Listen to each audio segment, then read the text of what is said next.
E essa informação de que o São Paulo já fez contato por Dorival Júnior. Vídeo de hoje do canal do Nicola esclarece o tema e fala também sobre o empurra-empurra entre jogadores de Corinthians e Palmeiras após o clássico em São Paulo.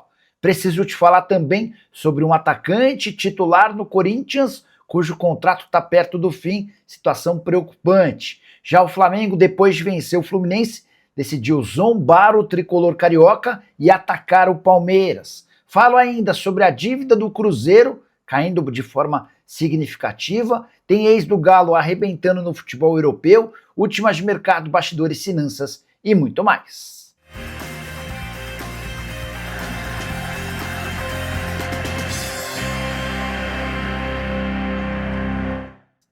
Fala aí pessoal, sou Jorge Nicola, bem-vindos a mais um vídeo do canal, sejam bem-vindos, só não esqueçam de deixar like, se inscrever no canal e ativarem as notificações. Antes das notícias, bora brincar com o palpitão do Nicola, mas você precisa ser rápido porque um dos jogos já está por começar. Sugestão para essa segunda-feira tem duas partidas, vitória do Al-Ahly contra o Al-Duhail, vitória do Al-Hilal contra o Al-Saad, ambos por uma competição importante lá no futebol do Oriente Médio. Se essa combinação meio óbvia acontecer, a gente pega uma odd de 1,86, tô deixando o link no comentário fixo, você clica, faz seu cadastro e automaticamente o bilhete com esses dois jogos já aparece. Combinado?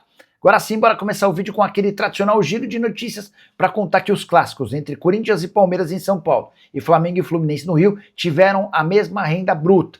3,5 milhões de reais para cada partida, foram 46 mil pagantes na Neoquímica Arena, 44 mil pagantes no Maracanã. Já Carlos Miguel, goleiro do Palmeiras, foi alvo de ofensas racistas no estádio Alvinegro. O Corinthians prometeu ajudar nas investigações para punir o culpado ou os culpados. Botafogo e Cruzeiro têm as piores defesas do Brasileirão, 21 gols sofridos para cada. A situação do Botafogo é ainda mais dramática, porque ele sofre 21 gols em 10 partidas, do Cruzeiro tem um jogo a mais. Para completar o giro de notícias, registrar que o América Mineiro demitiu Alberto Valentim após derrota para o Novo Horizontino. Coelho soma 1 empate e 3 derrotas em 4 rodadas da Série B. Queria acrescentar ainda informação sobre a Lusa portuguesa, que tem 4 pontos em 6 possíveis na Série D, enfrenta na próxima rodada o América do Rio, pior time da Série D, até aqui 2 partidas e 8 gols sofridos. O jogo acontece no Rio de Janeiro. Preciso falar agora sobre um ex-jogador do Galo que certamente vai render dinheiro e alto, possivelmente na metade do ano. O atleticano vai ser lembrado do Alisson, atacante hoje com 20 anos de idade, que foi vendido pelo Atlético para o Shakhtar Donetsk por 14 milhões de euros. O Alisson segue deitando e rolando no futebol europeu. São 20 jogos, 6 gols e 7 assistências na atual temporada, os últimos 2 gols marcados em uma partida da Conference League no meio de semana. O Shakhtar venceu o AZ Alkmaar por 3-0, ficando bem perto da classificação para a semifinal. E 2 desses 3 gols foram marcados pelo ex-atleticano. O terceiro gol foi anotado por Pedrinho, ex-jogador do Corinthians e do próprio Atlético. Diante dessa ótima fase do Alisson, dá para cravar que ele terá propostas altas na metade do ano. Cheguei a contar algumas semanas atrás que houve um clube da Premier League que ofereceu ao Shakhtar 32 milhões de euros fixos, mais 3 milhões de euros em bônus em janeiro. Na oportunidade, o time ucraniano recusou a proposta.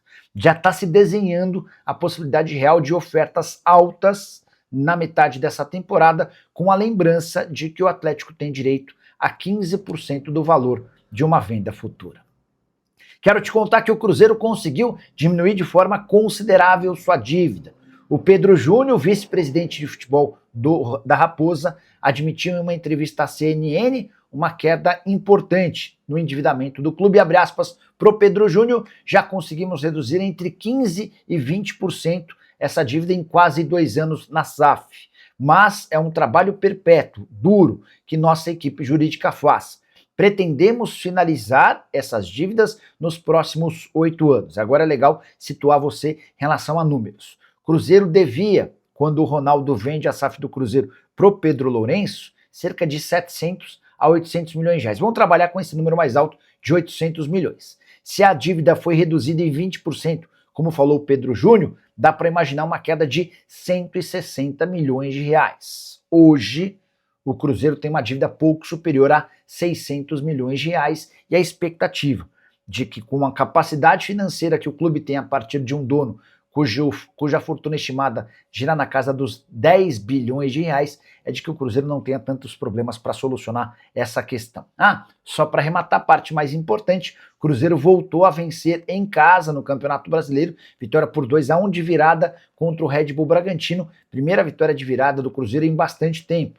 Com ótima atuação do Christian, o Neisser Villarreal fez o primeiro gol do jogo, mas desperdiçou algumas chances claríssimas, chamar atenção também para a perseguição do torcedor da Raposa com o Matheus Cunha, que falha no primeiro gol. A partir do momento que ele falha e toca na bola nos lances seguintes, ele é sempre acompanhado de vaias.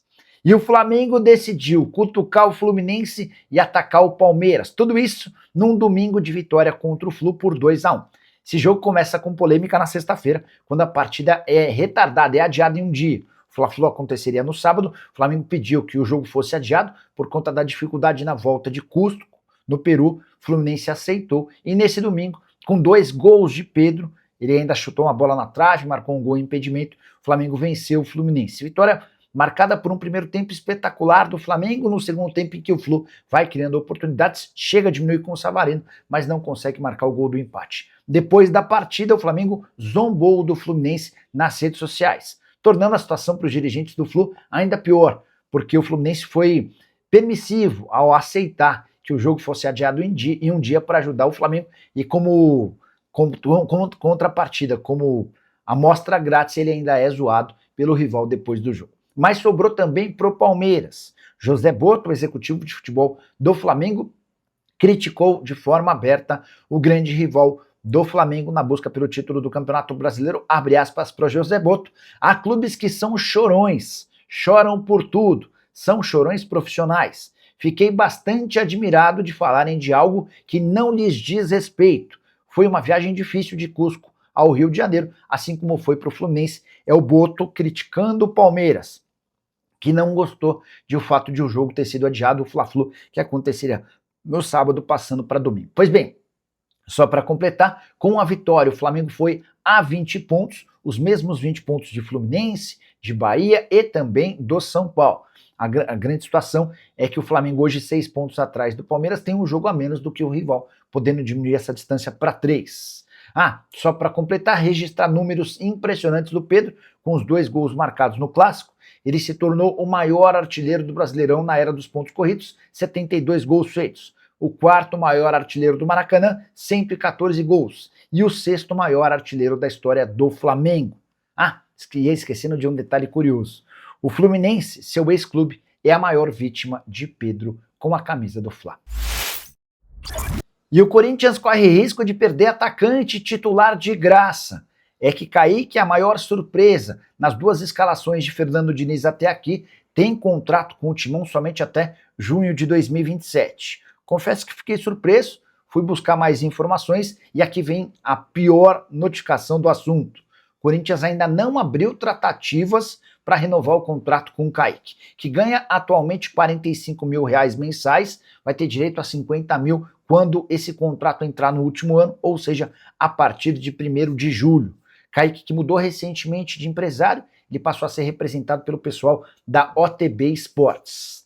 Posso contar ainda que o staff do Kaique não tem pressa nenhuma em relação à discussão da renovação do contrato. Até porque quanto mais próximo do fim do vínculo, mais força o Kaique tem nas negociações. Ele vai poder jogar pesado, afirmando para o Corinthians que só aceita renovar diante de cifras bem mais altas, ou então o Corinthians vai perder a chance de ficar com o atleta saindo de graça. Kaique, que marcou gol na primeira partida do Fernando Diniz, que terminou com vitória na Libertadores da América. Tem mais uma informação importante sobre o Timão. Alex Santana foi reintegrado ao elenco alvinegro. Isso se deu depois de uma conversa entre Fernando Diniz e Alex Santana na semana passada. O jogador estava treinando separado do restante do elenco, porque o Corinthians tentava a todo custo arranjar um jeito de mandá-lo para outro clube. Bora falar sobre o empurra-empurra que marcou o clássico em 0-0 de Corinthians e Palmeiras. Clássico de muitas confusões dentro e fora de campo. Começar pelas confusões em campo. André, ainda no primeiro tempo, foi expulso. deixando o Corinthians com um jogador a menos. Ele sofreu um tranco com o Andréas Pereira, levou a mão à parte genital e balançou para o Andréas Pereira. O árbitro foi avisado pelo árbitro de vídeo e expulsou o André, situação bem parecida à do Alan, expulso 2 rodadas atrás. Não bastasse isso, e o Corinthians ainda teve mais um jogador expulso no segundo tempo. O Mateuzinho acertou um soco na cara do Flaco Lopes e recebeu cartão vermelho. Mesmo com 2 jogadores a menos, o Corinthians ainda teve, para mim, a grande oportunidade do jogo. O Yuri Alberto roubou a bola do Felipe Anderson, carregou por muitos metros e chutou para a ótima defesa do Carlos Miguel. O goleiro do Corinthians, o Hugo Souza, também fez grande defesa, uma finalização do Gabriel Paulista. O Gabriel ia marcando gol contra depois do cruzamento do Alan. No fim das contas, o 0-0 acabou sendo ótimo para o Timão e ruim para o Palmeiras, que desperdiçou a chance de se manter com 100% de aproveitamento em clássico, 0 até então, 5 jogos contra os rivais de São Paulo e 5 vitórias. Timão, que ainda não venceu nenhum clássico na atual temporada. Palmeiras segue líder, 6 pontos de vantagem pro vice-líder, embora com um jogo a mais do que Flamengo e Bahia. Já o Corinthians é o primeiro time fora da zona do rebaixamento. Queria registrar a confusão pós-partida. Depois que os atletas deixaram o gramado, houve empurra-empurra entre jogadores e seguranças dos 2 times. Uma série de vídeos estão circulando aí nas redes sociais. Palmeiras chega a divulgar através de nota, que registraria um boletim de ocorrência por conta da agressão de um funcionário do Corinthians em relação ao Luigi. Já o Corinthians, no momento seguinte, posta que Gabriel Paulista e Bidon também foram agredidos. Jogadores do Corinthians trataram essa confusão pós-partida como um empurra-empurra. Já o Palmeiras tratou o assunto com seriedade, afirmando que foi alvo de agressões. É verdade que o São Paulo procurou Dorival Júnior sem a participação de Rui Costa, o atual executivo de futebol do Tricolor? Essa informação surgiu no fim de semana e foi publicada pelo blog do Paulinho, causando enorme alvoroço entre torcedores do Tricolor. Isso porque 99% dos são paulinos querem a demissão do Roger Machado e entendem que o Dorival Júnior seria a melhor escolha. Antes de gravar esse vídeo, conversei com uma pessoa próxima ao presidente Jair Massis, conversei com o Rui Costa e também com um representante do Dorival Júnior.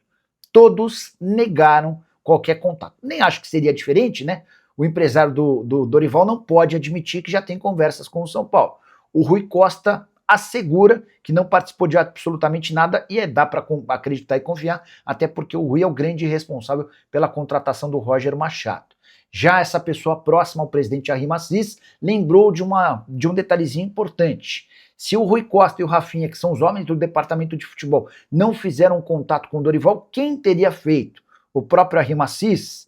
Essa fonte ligada ao presidente do São Paulo assegura que não houve participação do Jair Massis na busca por um técnico. Mas me parece ser questão de tempo para que o Roger Machado caia e Dorival Júnior surja como grande oportunidade. Houve uma desconexão desde o princípio do torcedor do São Paulo com o Roger Machado. E mesmo depois de 2 vitórias contra o Cruzeiro e contra o Boston River, bastou perder para o Vitória em Salvador no último sábado para que o Roger já virasse alvo de muitos ataques.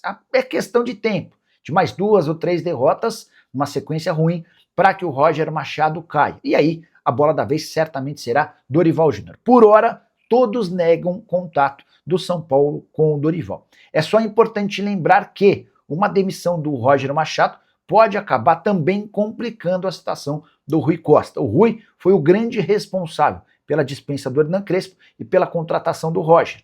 Diante disso, seria até natural que o Roger caindo levasse também o homem forte do futebol do Tricolor. São Paulo que se manteve em segundo lugar, empatado com o Fluminense, com o Flamengo e com o Bahia, depois da derrota contra o Vitória. Semana decisiva pro Tricolor, que joga na Sul-Americana e também no Campeonato Brasileiro. O que você pensa sobre Roger Machado e Dorival? Use espaço para comentário, não esquece de deixar o like, se inscrever no canal. A gente se encontra assim que surgir notícia. Tchau!